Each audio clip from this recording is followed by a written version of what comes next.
할로, 반갑습니다. 오늘도 수예배 함께 하신 여러분들을 주님의 이름으로 환영하고 축복합니다. 함께 사도신경으로 신앙을 고백하겠습니다. 전능하사 천지를 만드신 하나님 아버지를 내가 믿사오며 그 외아들 우리 주 예수 그리스도를 믿사오니 이는 성령으로 잉태하사 동정녀 마리아에게 나시고 본디오 빌라도에게 고난을 받으사 십자가에 못 박혀 죽으시고 장사한 지 사흘 만에 죽은 자 가운데서 다시 살아나시며 하늘에 오르사 전능하신 하나님 우편에 앉아 계시다가 저리로서 산자와 죽은 자를 심판하러 오시리라. 성령을 믿사오며 거룩한 공회와 성도가 서로 교통하는 것과 죄를 사하여 주시는 것과 몸이 다시 사는 것과 영원히 사는 것을 믿사옵나이다. 아멘. 은혜 베푸시는 우리 하나님을 함께 찬양합니다.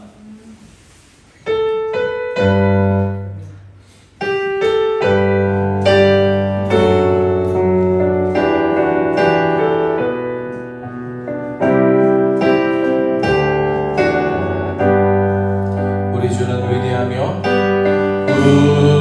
우리 주는 위대하며 능력이 많으시도다. 그의 지혜에 무궁하며 인자는 영원하도다. 상한 자들 고치시며 상처를 싸매시도다. 별들의 수를 세시며 이름을 붙이셨도다. 그가 구름으로 하늘을 덮으시며 땅을 위하여 기준미하시니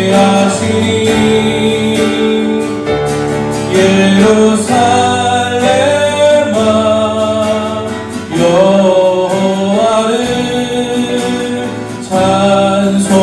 찬송할지어다.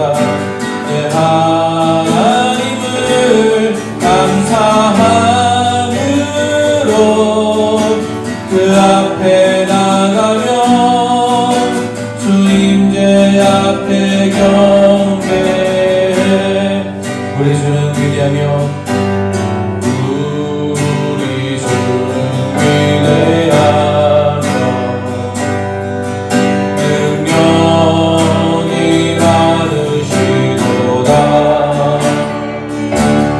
그의 지혜에 무궁하며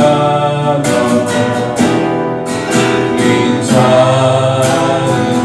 영원하도다. 상한 자를 고치시며 상처를 싸매시도다. 별들의 수를 세시며 이름을 붙이셨도다. 그가 구름으로 하늘을 덮으시며 땅을 위하여 기준미하시니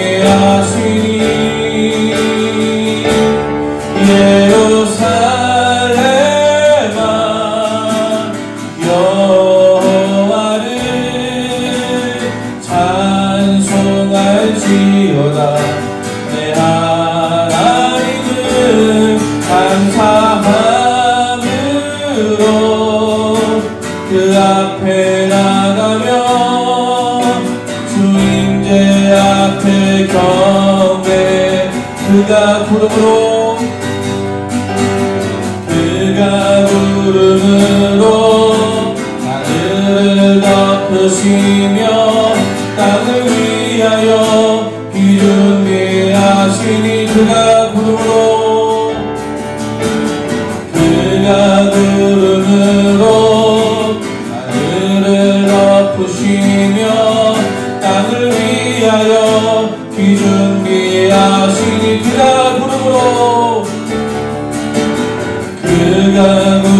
구름으로 하늘을 덮으시며 땅을 위하여 준비하신 예루살렘아 예루살렘아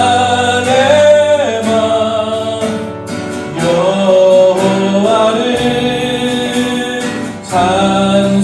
찬송할지어다 내 하나님을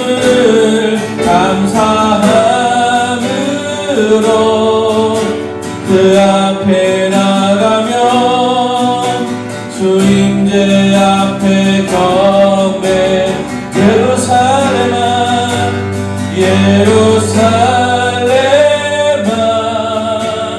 여호와를 찬송할지어다 내 하나님을 감사함으로 그 앞에 나가며 주임제 앞에 경배 예수 어린 양 전 귀한 이름 예수 어린 양 전 귀한 이름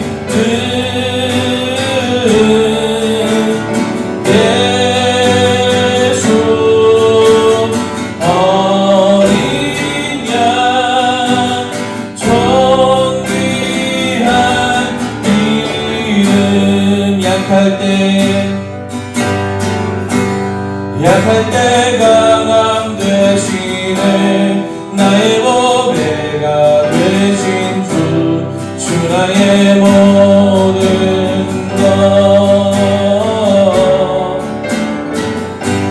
주 안에 있는 보물을 나는 포기할 수 없네 주 나의 모든 것 예수 어린 양 예수 어린 양 전 귀한 이름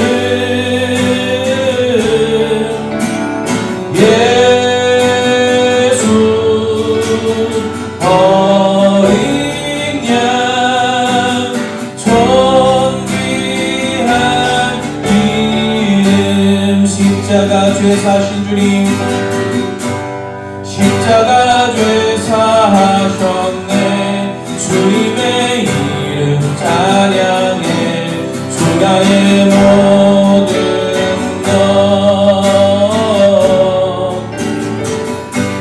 쓰러진 나를 세우고 나의 빈잔을 세우네 주 나의 모든 것 예수 어린 양 예수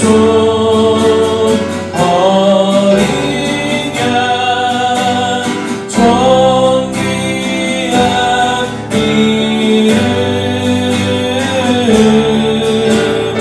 예수 어린 양 전 귀한 이름 예수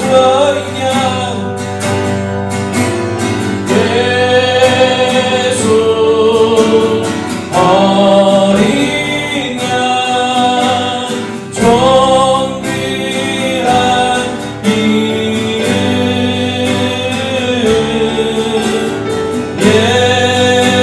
예수 어린 양 전 귀한 이름 죄악 가운데 머물러 있던 우리를 위해 아들을 주신 하나님께서 여전히 세상에서 욕망의 노예처럼 살아가는 우리의 허물을 용서하시며 은혜 주시기를 준비하심을 믿음으로 고백합니다. 우리의 약함을 주님의 강함으로 채워주시는 그 놀라운 은혜를 사모하며 영과 진리로 예배하기를 주여 한번 부르고 기도합니다. 주여 하나님 아버지 감사합니다. 하나님의 소중한 은혜를 따라 오늘도 주님의 백성들이 예배하며 하나님께로 나아갑니다. 함께 찬양하며 말씀 가운데 나아가며 기도하며 하나님을 높입니다. 하나님의 이름을 높이기를 원하며 하나님의 음성 듣기를 원합니다. 하나님 이 시간 주님 하나님의 주의 백성들을 기억하여 주시옵소서. 하나님 주여 가운데 머물렀던 저희를 위해서 아들을 주신 하나님께서는 여전히 이 세상의 욕망이 휘둘리며 죄악 가운데서 벗어나오지 못하는 저희의 연약한 심령을 아시고 주님의 그 보혈을 공명을 새롭게 하여 주시며 성령으로 강하게 하시는 줄로 믿습니다. 저희의 허물과 저희의 부족함을 용서해 주시고 오늘도 은혜를 부시기를 준비하시는 하나님의 은혜를 바라보며 나아갑니다. 하나님 그 놀라운 하나님의 은혜를 바라보며 저희의 약함을 주님의 강함으로 바꾸어 주시고 채워주시는 하나님 그 놀라운 은혜를 바라보며 나아가는 주의 백성들을 기억하여 주시옵소서. 영과 진리로 하나님의 은혜를 사모하며 예배하는 주의 백성들 가운데 주님의 성령으로 함께하여 주시옵소서. 은혜 베푸신 하나님, 죄에 머물러 멸망에 빠진 저희를 예수 그리스도의 국무로 구원하신 은혜 감사합니다. 은혜 받은 자로 살지 못하고 여전히 세상의 욕망에 휘둘리며 연약한 모습을 보이는 저희를 긍휼히 여기심을 감사합니다. 이런 저희를 위해 은혜를 예비하신 하나님, 저희의 약함을 하나님의 강함으로 채우심을 믿음의 눈으로 보며 오늘도 예배합니다. 저희의 예배를 받아 주옵소서. 예수님의 이름으로 기도합니다. 아멘. 시편 69편 1절부터 12절 말씀입니다.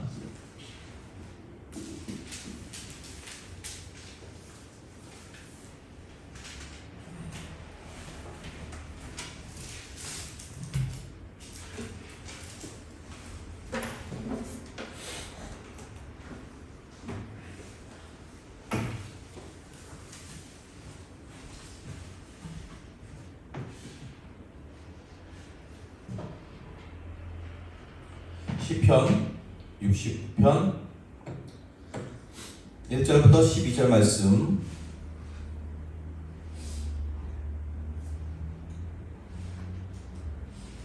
한 절씩 번갈아 읽겠습니다. 하나님이여 나를 구원하소서. 물들이 내 영혼에까지 흘러 들어왔나이다. 나는 살 곳이 없는 깊은 수렁에 빠지며 깊은 물에 들어가니 큰 물이 내게 넘치나이다. 내가 부르짖음으로 피곤하여 나의 목이 마르며 나의 하나님을 바라서 나의 눈이 쇠하였나이다. 까다롭이 나를 미워하는 자가 나의 머리털을 걷어놓고 부당하게 나의 목소리로 나를 끌어내는 자가 다가왔으니 내가 빼앗지 아니하는 것도 무릎에 되었나이다. 하나님이여 주는 나의 웅매함을 하시오니 나의 죄가 주 앞에서 숨김이 없나이다.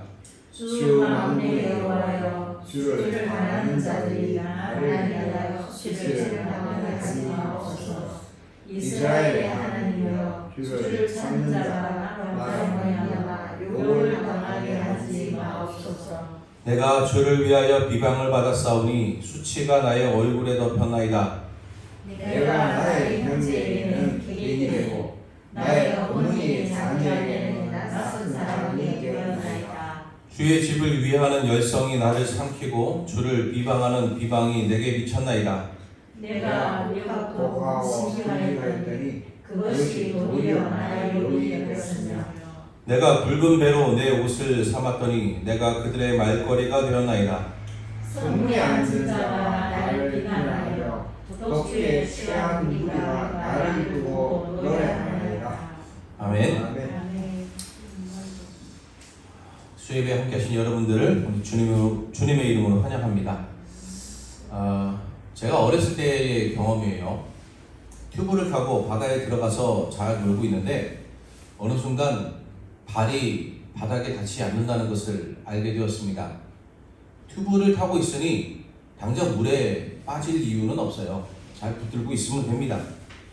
그러나 발이 닿지 않는다는 것이 이 사실이 주는 공포, 이것이 생각보다 컸어요. 무섭죠? 발이 닿지 않는다. 그 사실이 주는 공포가 큽니다. 높은 곳에서 차라리를 타고 거꾸로 내려오는데 한 발을 딱 아래로 내딛었는데 다음 칸에 있어야 될 그 가로 받침대가 없어서 발이 닿지 않는다. 갑자기 내 발이 분명히 어디 가로받친 게 이제 닿을 때가 됐는데 닿지 않고 갑자기 허공에서 발이 허우적거린다. 그러면 갑자기 등줄기가 서늘합니다. 저만 그런가요? 저는 원래 높은 곳을 별로 좋아하지 않아서 더 그렇겠지만 아마도 발이 닿지 않는 것에 두려움, 모든 사람에게 있으리라 생각합니다. 영혼까지 흘러 들어오는 물, 설 곳이 없는 깊은 수렁. 시인은 1절과 2절에서 극심한 공포를 느끼는 것 같아요. 믿음이 무엇인가? 우리는 믿음이라는 것을 자주 오해합니다. 믿음은 어떤 순간에도 흔들리지 않는 마음의 상태를 의미하는 게 아니에요. 무슨 침대 광고처럼 아무리 흔들려고 해도 흔들리지 않는 그런 마음의 상태가 믿음인가? 아니라는 거죠. 아무리 어려운 일이 있어도 극단적으로는 생명의 위협을 느껴도 주님께서 함께 하시니 나는 괜찮습니다 하고 여유만만한 의연한 태도, 그런 것을 믿음이라고 하는 것이 아닙니다. 믿음이 그런 것이라고 오해하기 때문에 고난의 상황에서 흔들리는 사람을 보면 믿음 없다 그렇게 쉽게 평가하죠. 그리고 내 마음이 흔들리면 부끄럽다, 내가 이렇게 믿음이 없구나 이렇게 생각합니다. 아니에요. 시인을 보세요. 이 사람 시인은 믿음 좋은 사람입니다. 분명히 믿음이 좋은 사람입니다. 그러나 발이 닿지 않는 상황에서의 두려움, 그런 두려움을 표현하는 것처럼 그대로 자신의 두려움을 표현합니다. 그러면 믿음이란 무엇입니까? 의연한 태도, 흔들리지 않는 마음이 믿음이 아니라면 무엇을 믿음이라고 할 수 있나요? 바로 하나님을 찾는 태도입니다. 시인은 1절에서 하나님이여 나를 구원하소서 이렇게 부르짖어요. 이것이 믿음입니다. 13절 이하에서도 시인은 하나님께 기도한다고 고백해요. 건져달라 간구합니다. 두려워하지 않는 것이 아니라 두려울 때 하나님께 부르짖는 것이 믿음입니다. 그렇게 고백할 수 있는 근거는 하나님의 인자하심과 선하심이 있어요. 자신이 어떠하기 때문이 아니라 하나님이 선하시고 인자하시기 때문에 그 선하심과 인자하심에 기대어 간구하는 것이죠. 내가 그래도 하나님께 이 정도는 요구할 권리가 있지 않나? 나도 좀 이 정도는 할 수 있지 않냐? 그래도 내가 이 정도인데, 이런 게 아니에요. 고난 중에 의지할 곳이 하나님뿐이라는 것을 아는 것, 그래서 하나님께 간구하는 것이 바로 믿음입니다. 하나님께 간구한다, 그것은 하나님께 맡긴다는 뜻이에요. 상황이 내 손에 있지 않다는 것을 알고, 내가 주도할 수 없다는 것을 알고, 내가 해결할 수 없다는 것을 알고 하나님의 처분에 맡기는 것, 그 과정에서 우리가 원하는 것이 표현될 수도 있겠죠. 우리의 바람이 들어갈 수 있지 않습니까? 우리도 그래도 바라는 게 있잖아요. 우리에게 문제를 겪을 때 하나님께 기도하면서 나는 아무 생각도 없고 나는 아무것도 바라는 거 없고 그냥 하나님 뜻대로 하시면은 그냥 저는 그냥 아무거나 괜찮습니다 이러진 않잖아요. 우리도 바라는 게 있어요. 원하는 게 있어요. 그러나 본질은 하나님의 손에 내어 맡기고 하나님의 처분을 바라는 것입니다. 하나님께서 주도하시고 모든 결과도 하나님의 손에 달렸다는 것을 받아들이는 것입니다. 하나님, 제가 바라는 것이 있으나 하나님의 방법대로 이루어지는 것을 저는 있는 그대로 받아들이겠습니다. 이게 믿음이라는 거죠. 본문의 시인은 참 억울한 상황에 놓여 있습니다. 화가 날 법도 해요. 4절을 보면 까닭 없이 미움을 받는다. 부당하게 원수가 되었다. 빼앗지 아니한 것도 물어주게 되었다고 이야기합니다. 잘못한 것이 없는데 부당하게 어려움을 겪고 자신이 잘못하지 않은 문제에 대해서도 책임을 져야 합니다. 부당하게 원수가 되었다는 것을 원문 그대로 표현하자면 거짓된 나의 원수라고 할 수 있어요. 원수될 일이 없는데 나를 원수로 대한다는 거죠. 우리가 원수 사이가 아닌데 원수로 대한다는 겁니다. 그 원수 사이라는 것 자체가 거짓이라는 거죠. 이런 일을 겪어보셨습니까? 아마 다 경험이 있을 거예요. 생각이 나지 않을 수도 있지만 경험이 없지는 않을 겁니다. 저도 그런 경우를 여러 번 겪었어요. 나는 잘못한 것이 없고 오히려 잘 해주었는데 나를 원수로 대하면 얼마나 억울합니까? 내가 하지 않은 일을 했다고 하고 내가 한 일을 부정하거나 평가절하할 때 얼마나 화가 납니까?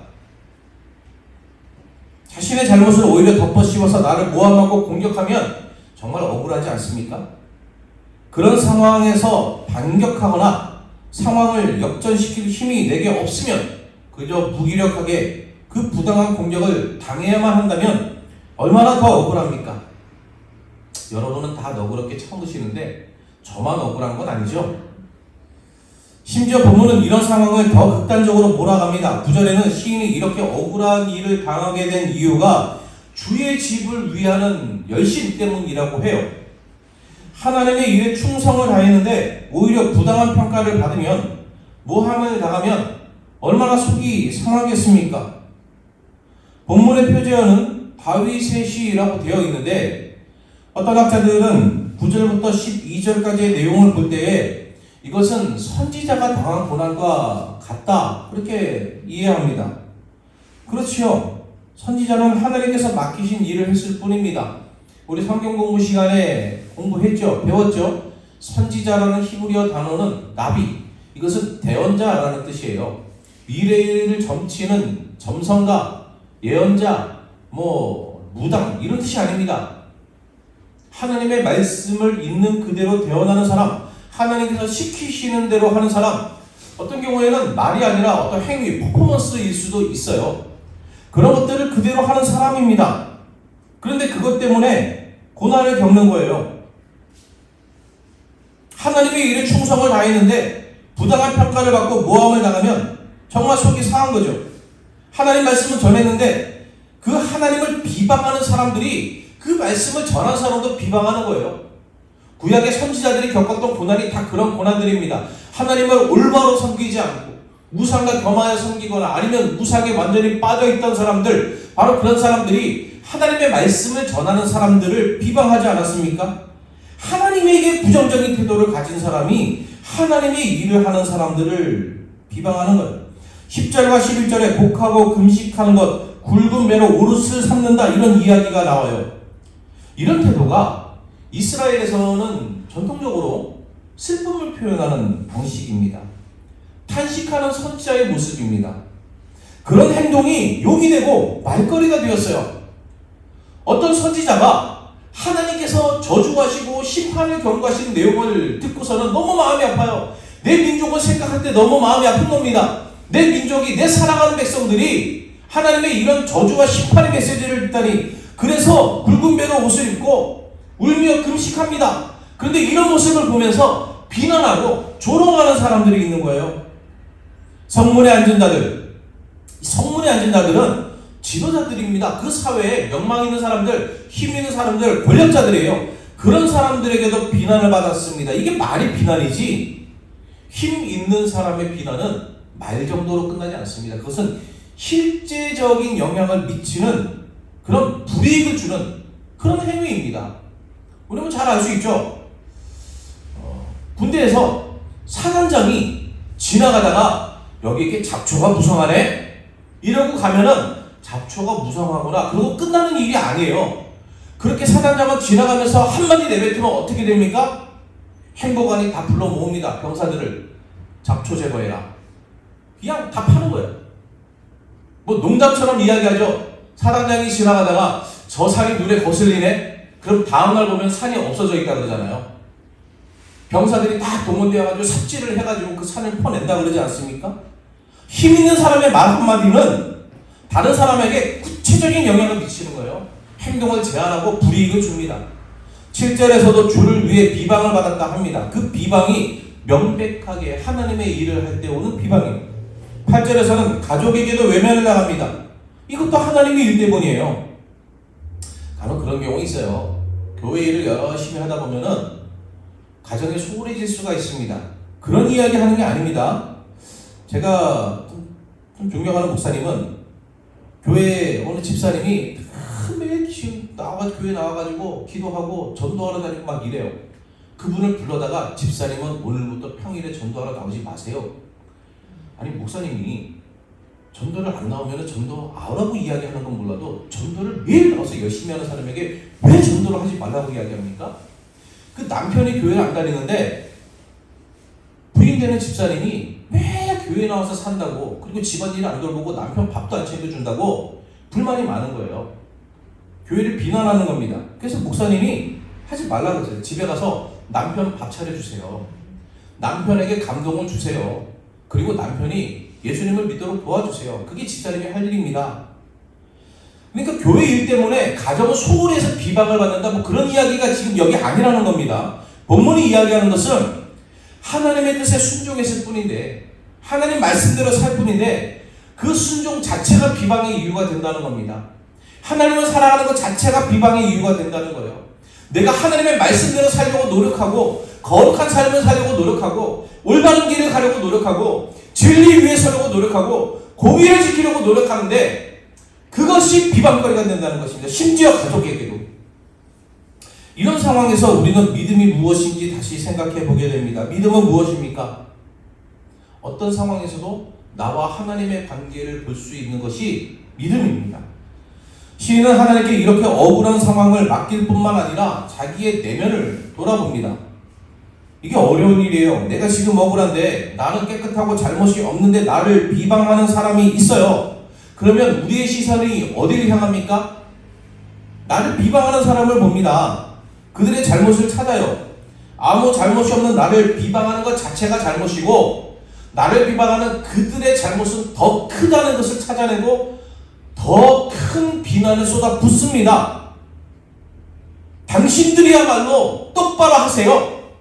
영화의 유명한 대사를 빌려오자면 너나 잘하세요. 그런 마음이 들지 않습니까? 그렇게 나를 비방하는 상대의 허물을 더 크게 보는 것이 당연해요. 우리의 눈이 그쪽으로 향할 수밖에 없습니다. 그러나 시인은 그렇지 않아요. 5절에서 시인은 자신의 우매함을 하나님께서 아신다고 고백합니다. 하나님 앞에서 자신의 죄를 숨길 수 없다고 고백해요.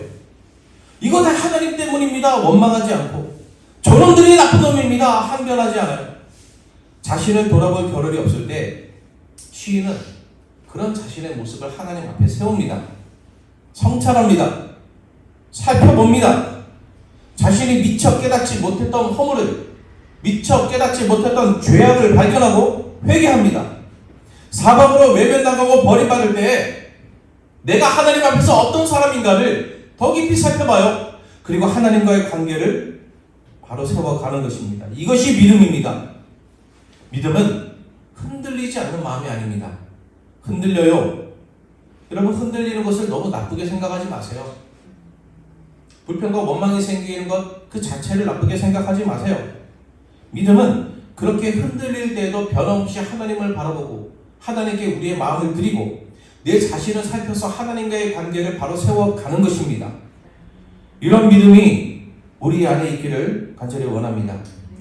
운전하다 보면 앞에 차량, 화물차에 무진동 차량 이렇게 써있는 차량들이 있어요. 저는 화물차 잘 모르니까요, 굉장히 궁금했습니다.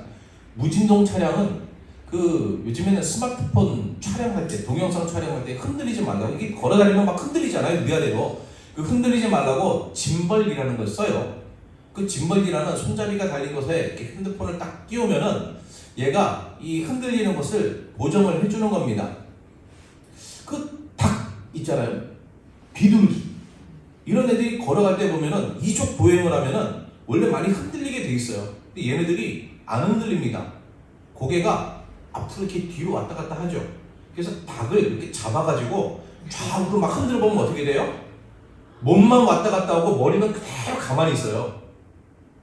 재밌지 않습니까? 마치 그런 것처럼 무진동 차량은 그 안에 들어가서 서 있으면 막 험난한 길을 가고, 길에 뭐가 떨어져 있어가지고 덜컹덜컹 맨홀을 밟고 덜컹덜컹해도 안에 이렇게 딱 사람이 서 있으면 꼭 맨 땅에 서 있는 것처럼 가만히 있을 수 있는가, 그런 생각이 들어요. 그런데 그렇지는 않다 그럽니다. 100% 무진동은 아니라 그래요. 저진동 차량이라는 것이 어떻게 보면 더 정확한 표현인데, 그만큼 진동이 없으니, 그만큼 흔들리지가 않으니까 무진동 차량이다. 아무래도 뭐 저진동 차량입니다 그러면 잘 팔리겠어요? 무진동 차량입니다, 뭐 그래야 팔리겠죠. 일반 화물차와는 다른 서스펜션을 둬서 차량의 흔들림을 최소화한다 그래요. 덜컹덜컹해도 바퀴가 위아래로 움직이면서 차량은 위아래로 잘 안 움직인다는 것이죠. 믿음은 그런 게 아닙니다. 울퉁불퉁한 인생의 길을 갈 때에도 진동을 최소화하고 흔들리지 않게 해주는 마음의 서스펜션, 그게 믿음인가? 아니에요. 울퉁불퉁한 길을 가면은 그냥 마음도 막 흔들립니다. 오프로드, 비포장도로를 가면 차가 막 좌우로 위아래로 흔들리지 않습니까? 고개가 이리 갔다 저리 갔다 하잖아요. 그것처럼 우리의 삶도 그래요. 막 흔들립니다. 두렵습니다. 스트레스도 받습니다. 그 모든 것을 가지고 하나님께 나아가는 것, 기도하는 것, 하나님의 손에 맡기는 것, 그리고 하나님의 뜻에 순종하는 것, 그리고 내 자신을 돌아보며 하나님 앞에 더 나아가는 것이 바로 믿음입니다.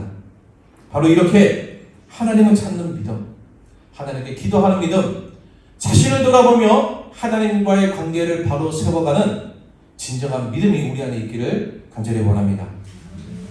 함께 찬양하겠습니다. 모든 상황 속에서 하나님을 찾는 믿음 갖기를 함께 고백합니다. 나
상황에 쉽게 흔들립니다.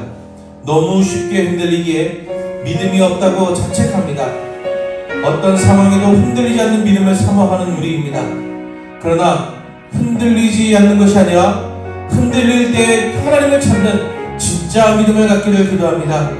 하나님의 손에 우리의 상황을 맡기고 하나님의 일하심에 순종하는 믿음을 갖기를, 하나님을 찾는 진짜 믿음으로 살아가기를 주여 한 마음으로 기도합니다. 주여! 하나님 아버지, 이 세상을 살아가며 저희들은 너무나도 쉽게 흔들리는 것을 고백합니다. 이 세상의 파도에 이리저리 휘둘리며 흘러가고 흔들리는 저희의 모습을 발견합니다. 하나님, 조금씩 떠있는 것처럼 보이지만 발이 닿지 않는 불안함에 공포를 느끼는 저희들입니다. 하나님, 이런 두려움을 하나님, 저희들이 하나님께 온전히 가지고 나아가게 하여 주시옵소서.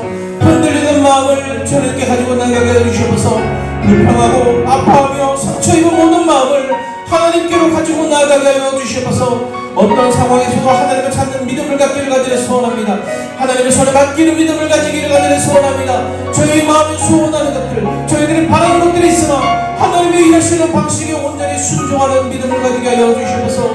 하나님, 저희가 억울하고 분통이 터지고 아파하고 눈물을 흘릴 때도 저희의 밖으로 시선을 돌리는 것이 아니라 저희의 내면을 살펴볼 마음을 허락하여 주시옵소서.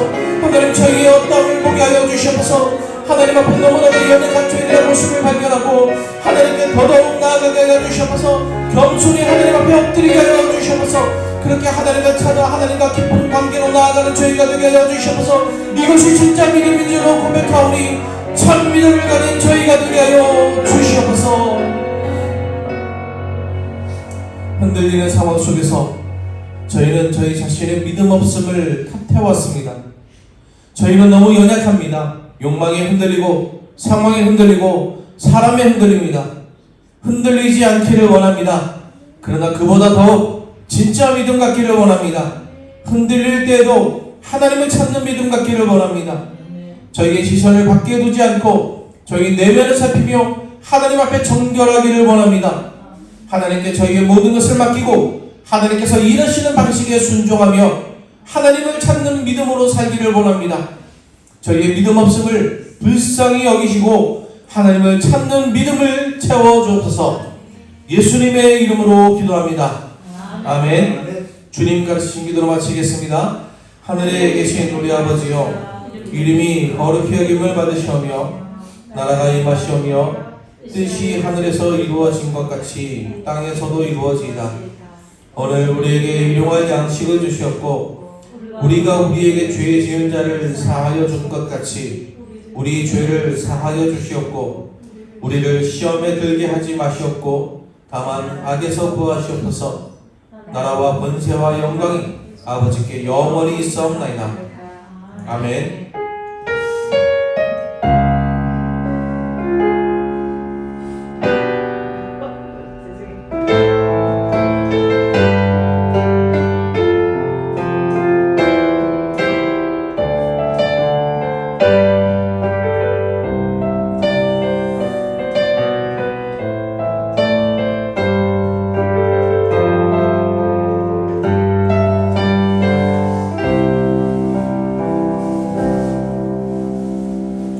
예배를 마쳤습니다. 남은 한 주간도 믿음 안에 평안하시고 삶의 예배로 하나님께 영광 돌리시기를 바랍니다.